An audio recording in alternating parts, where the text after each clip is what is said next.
Any photo that authentically captures a moment in time is a documentary photo, but what can you do to make your documentary photography better? What should you be doing to take your documentary photography to the next level and to make it as effective and impactful as possible? Well, in this video, we're going to go through 10 tips, 10 points of focus to improve your documentary work and make sure you're hitting the mark. So let's get into it. This first one is no secret. When you're shooting documentary work, you need to make sure it is as authentic as possible. That means no lying, no mistruths, no making things up, no doctoring, only authenticity and truth and honesty. This ensures that your photos and your work are credible, because if they're not, then there's no point in any of the rest of this. That is the number one mark you've got to hit in documentary photography. You have to be authentic and you've got to be credible. You've got to be trustworthy. The last thing you want as a documentary photographer is to be caught out on something, and the easiest way to avoid being caught out on something is to not do anything you could be caught out for. Put simply, be authentic. This next one is also no secret, but it's one that a lot of us photographers neglect or put off, especially student photographers, and that is research and preparation. In documentary photography, you are working with facts and with truth and with reality. So in order to make good quality documentary work, you have to have a thorough understanding of what those are in the context of your project. Effective and thorough research ensures that you have all the information you need to make sure that your photos will have all the information they need. It allows you to have an in-depth understanding of the subject matter and to understand the broader implications of the work that you are creating. Research is of course a major part in any of the prep work, but it's not the only part. The rest of these things are all useful, but maybe not applicable to every kind of documentary project, but they're incredibly useful for those that they are relevant to. So you can pre-visit and scout out the location if it's an on-site shoot and get a feeling for the environment you're going to be shooting in. Similarly, you could meet up with and speak with the people, the subject of your documentary work, and get comfortable with them and get to understand them. It's also often a good idea to have a look at similar projects that other documentary photographers have made on similar subjects and topics as the one you're going to be shooting. It's a good way to get inspiration, to work out what kinds of shots you're going to want, to work out the themes and the forms of presentation, and it's a good idea to get a good image of what you could be making. A shot list is sometimes a good idea. Obviously it's not always possible because sometimes you're working entirely with the unknown, but if there's anything where you do have a good idea of what you're going into, then a shot list could be a good thing to make, so that you know the kinds of things that you're going to want to get out of the shoot. And for all of that, it's a good idea to make sure that you've got the right gear for the kind of shots you're going to want to take,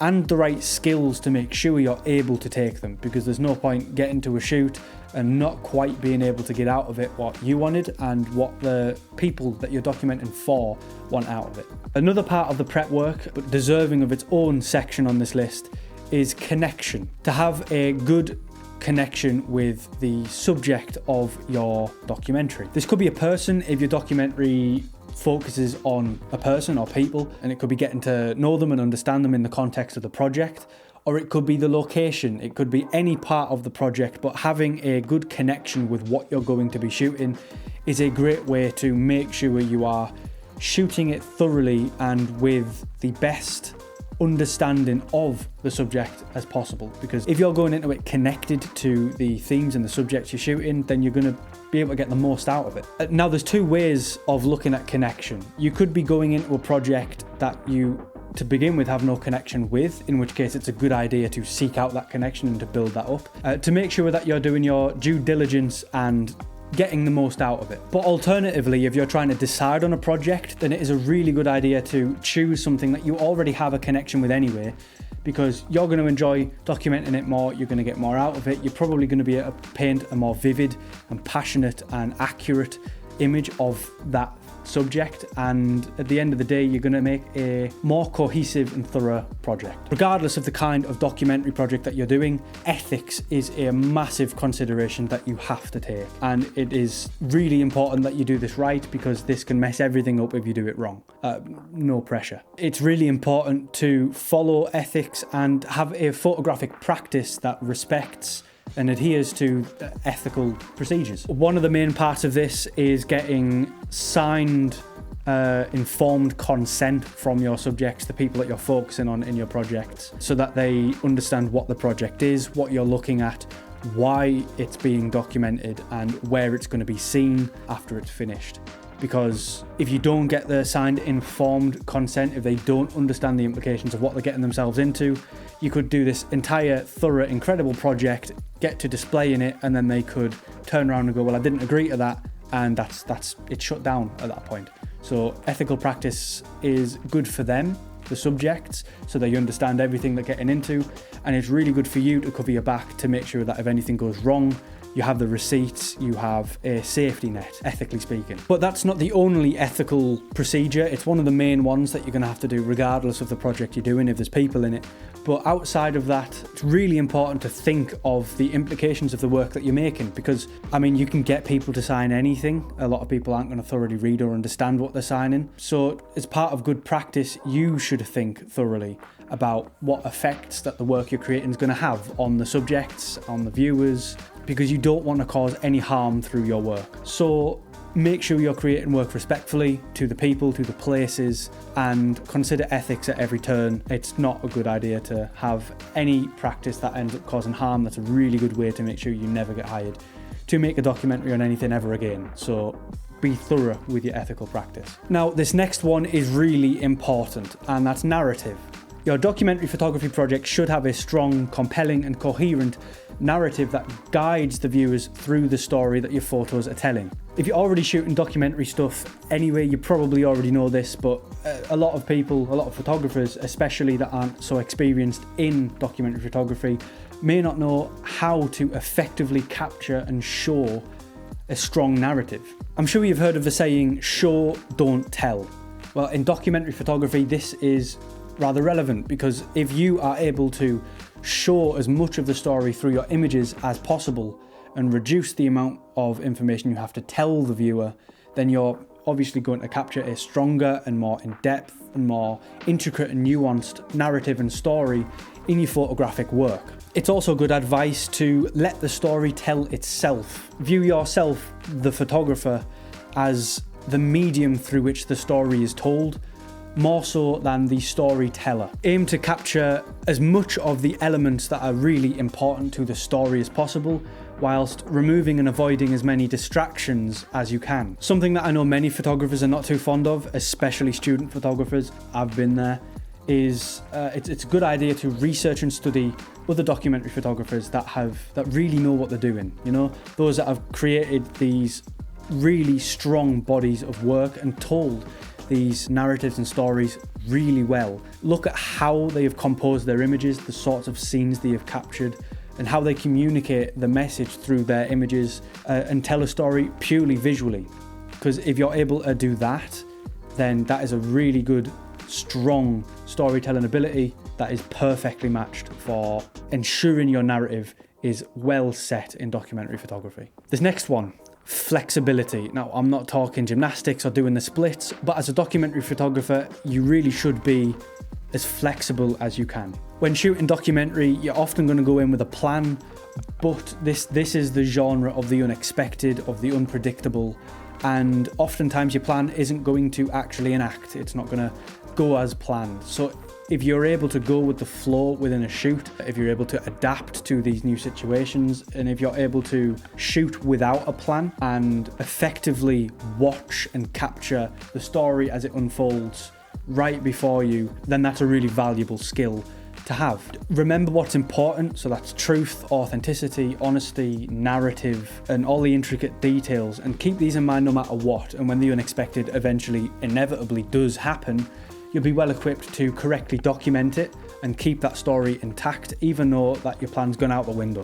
Make sacrifices where needed, dive in the water when it gets deep, and just go with the flow. Let things happen, let the story tell itself, and just make sure you're there, always on watch, always capturing. This flows quite naturally into our next point, and that is patience and timing. Sometimes it might be part of adjusting to the unexpected, and sometimes it might be part of the plan, but patience is a invaluable asset and skill to have in documentary photography. Good things come to those who wait. It's not just a saying for, general life happiness, but it's true within photography, because If you wait for the right shot, that right moment, you're going to get good shots.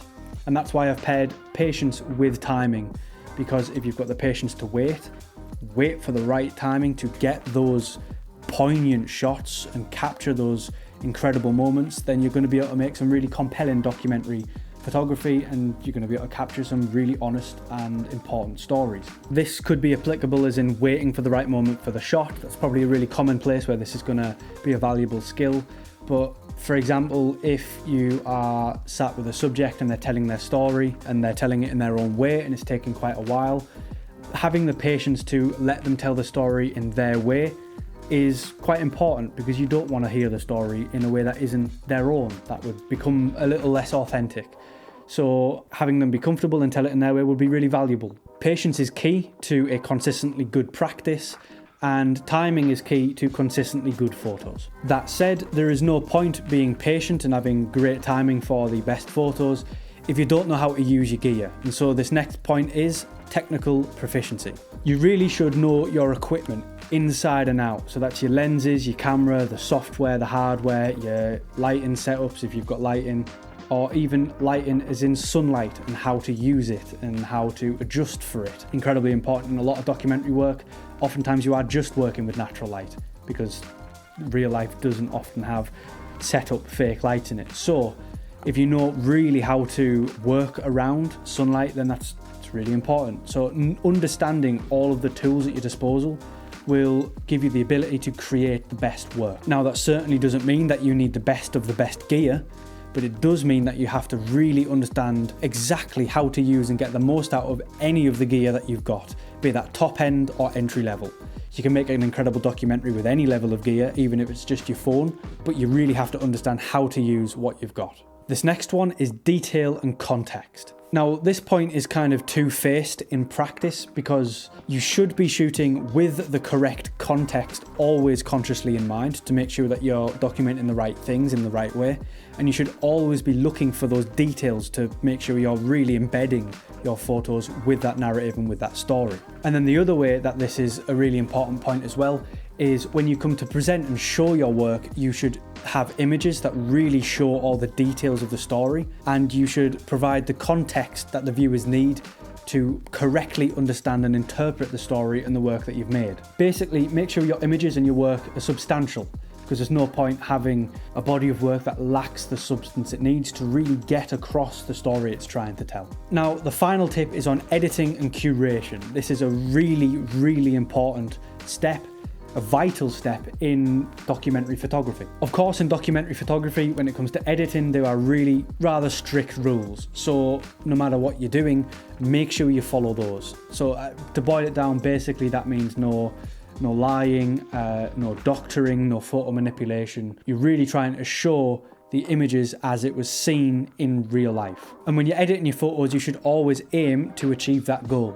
to make them look as close to reality as possible, to move them further towards authenticity, and to keep them truthful. And then on a curation. Now, this is where a lot of the big decisions are made, and this is where you can be the most creative in documentary photography, because you're choosing, firstly, which photos are actually going to be seen, and you're also choosing how they are going to be seen, which obviously has a massive impact on how the story is interpreted and received. Naturally, therefore, it's good practice to always consider at this point how the viewers who are completely unfamiliar with the work that you've shot are going to be viewing this work. They're not going to have the same point of view as you who shot it. They're not going to have the same point of view as those that are in the documentary who've lived whatever it is you've documented. Everything's going to be completely alien to them. To put yourself in their shoes is really helpful to make sure that you're correctly displaying the work in a form that they can actually understand. You can present your work in countless different ways, and they can all be acceptable and authentic, but it's up to you to decide which form of presentation is going to most effectively and seamlessly communicate the narrative and the story to your viewers. For example, I recently had an exhibition in which I displayed a documentary project that I shot on my granddad. The aim was to capture and paint a really vivid picture of who he is and how he lives. I made it so that my future family can see him and know him like I do.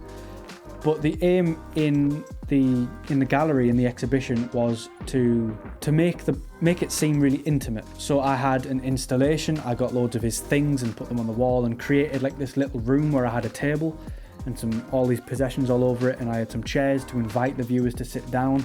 I had a triptych, 3 photos on the wall that told quite vaguely the story that we often share when we go out on our shoots, as he's a photographer also. And then I had a photo book with 78 photos in it that really painted a thorough picture of his life. And it's through all of that I was able to tell his full story in a way that really engaged the viewers to be a part of this world rather than just view it hung on a wall. So for that project, that was really effective, but that might not be the case for whatever you're shooting. So this is where you've got the most creative freedom and you need to make the big decisions. So there's 10 tips, 10 areas of focus to develop a better documentary photography practice and to take better documentary photo. And if you want a tip number 11, it would be have fun with it. It's so easy to get bogged down with all the rules of documentary photography, but that's just going to make it a chore. There is no point. Just, let loose sometimes, go with the flow, enjoy what it is you're making, and you're going to make a better product in the end. If you've enjoyed this video and if any of the points we've covered have been helpful, then please do consider dropping a like, hitting subscribe. There's going to be more content like this looking at documentary photography and some other stuff just around photography in general coming in the future. So if that sounds like the kind of thing you're interested in, then please do stick around. And if you've got any tips or advice for documentary photographers that I haven't covered in this video, then drop them in the comments. It would be cool to see what I've missed. I mean, I'm always looking to improve my practice as well. So if you've got anything, that'd be pretty cool to see. Sound for watching. I'll see you in the next one.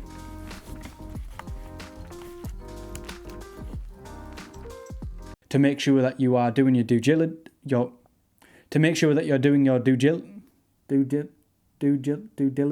due diligence. I can't say that word. Due diligence. This is the definition of due diligence. Due diligence. Due diligence.